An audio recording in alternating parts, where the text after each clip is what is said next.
বিশ্বে কি শুরু হতে যাচ্ছে নতুন এক সুপার পাওয়ার ডিল। একদিকে মার্কিন প্রেসিডেন্ট ডোনাল্ড ট্রাম্প আনুষ্ঠানিকভাবে হোয়াইট হাউসে আমন্ত্রণ জানিয়েছেন চীনের প্রেসিডেন্ট শি জিনপিংকে। অন্যদিকে ঠিক একই সময় রাশিয়া ঘোষণা দিয়েছে প্রেসিডেন্ট ভ্লাদিমির পুতিন খুব শিগগিরই চীন সফরে যাচ্ছেন। কিন্তু প্রশ্ন হলো, কেন একই সময় এই কূটনৈতিক তৎপরতা? ট্রাম্প কি চীনকে রাশিয়া থেকে আলাদা করতে চাইছেন, নাকি শি জিনপিং খেলছেন আরো বড় কোনো কৌশলগত খেলা? আর সবচেয়ে গুরুত্বপূর্ণ, এই বৈঠকগুলো কি বদলে দিতে পারে তাইওয়ান, ইউক্রেন ও মধ্যপ্রাচ্য সহ পুরো বিশ্বের ভবিষ্যৎ? আজকের ভিডিওতে আমরা বিশ্লেষণ করব আন্তর্জাতিক সংবাদ মাধ্যম Reuters, BBC news, CNN, the new York Times, RT news এবং ব্লুমবার্গের তথ্য। মার্কিন প্রেসিডেন্ট ডোনাল্ড ট্রাম্প চীনের প্রেসিডেন্ট শি জিনপিং এবং তার স্ত্রী পেং লিওয়ানকে আগামী 24 সেপ্টেম্বর হোয়াইট হাউস সফরের আনুষ্ঠানিক আমন্ত্রণ জানিয়েছেন। এই খবর প্রকাশ হওয়ার পরই বিশ্ব কূটনীতিতে নতুন করে তুমুল আলোচনা। কারণ গত কয়েক বছরে যুক্তরাষ্ট্র ও চীনের সম্পর্ক ছিল চরম উত্তেজনাপূর্ণ। বাণিজ্য যুদ্ধ, প্রযুক্তি নিষেধাজ্ঞা, তাইওয়ান ইস্যু, দক্ষিণ চীন সাগর, চিপ ও এআই যুদ্ধ, সবকিছু মিলিয়ে ওয়াশিংটন ও বেইজিং এর সম্পর্ক একেবারে তলানিতে পৌঁছেছিল।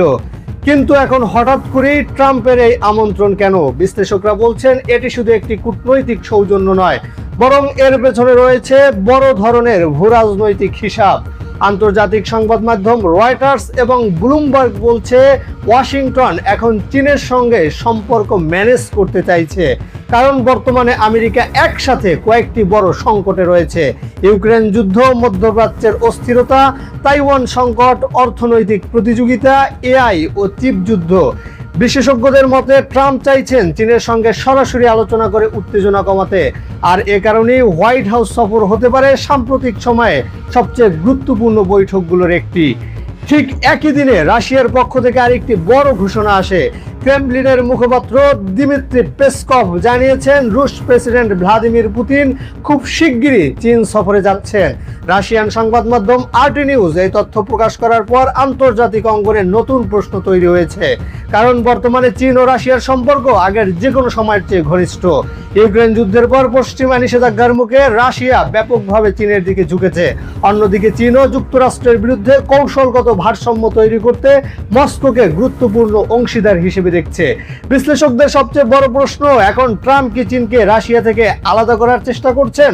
আন্তর্জাতিক বিশ্লেষকরা বলছেন ওয়াশিংটনের সবচেয়ে বড় ভয় হলো চীন ও রাশিয়ার শক্তিশালী জোট। কারণ যদি মস্কো ও বেইজিং আরো ঘনিষ্ঠ হয়, তাহলে বিশ্ব রাজনীতিতে যুক্তরাষ্ট্রের আধিপত্য বড় চ্যালেঞ্জের মুখে পড়তে পারে। বিশেষ করে জ্বালানি বাজার, ডলার নির্ভরতা, সামরিক প্রযুক্তি, এআই প্রতিযোগিতা, বৈশ্বিক বাণিজ্য, সবখানেই নতুন শক্তির ভারসাম্য তৈরি হতে পারে। এ কারণেই অনেকের ধারণা ট্রাম্প হয়তো কূটনৈতিকভাবে শি জিনপিংকে কাছে পেতে চাইছেন। বিশ্বের সবচেয়ে বিপজ্জনক সংকটগুলোর একটি এখন তাইওয়ান ইস্যু। চীন বহুবার বলেছে তাইওয়ান তাদের অংশ, আর প্রয়োজনে তারা শক্তি প্রয়োগ করতে প্রস্তুত। অন্যদিকে যুক্তরাষ্ট্র প্রকাশ্যে তাইওয়ানের নিরাপত্তা সহযোগিতা বাড়াচ্ছে।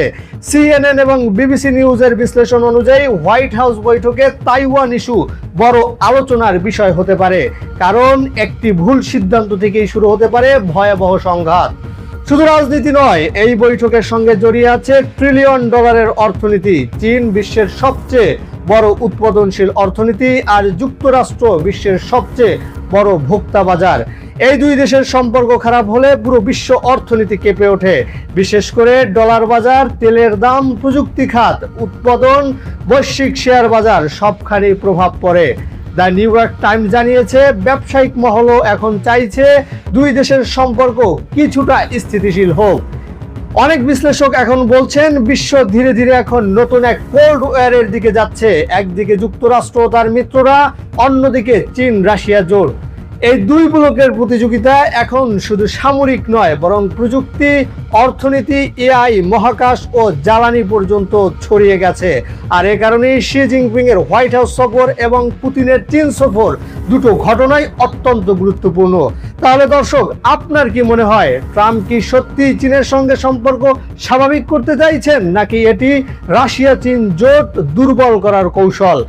কমেন্ট করে আপনার মূল্যবান মতামত জানান। ভিডিওটি ভালো লাগলে অবশ্যই লাইক দিন, বন্ধুদের সঙ্গে শেয়ার করুন, আর আন্তর্জাতিক রাজনীতির এমন বিশ্লেষণ পেতে সাবস্ক্রাইব করে পাশে থাকুন।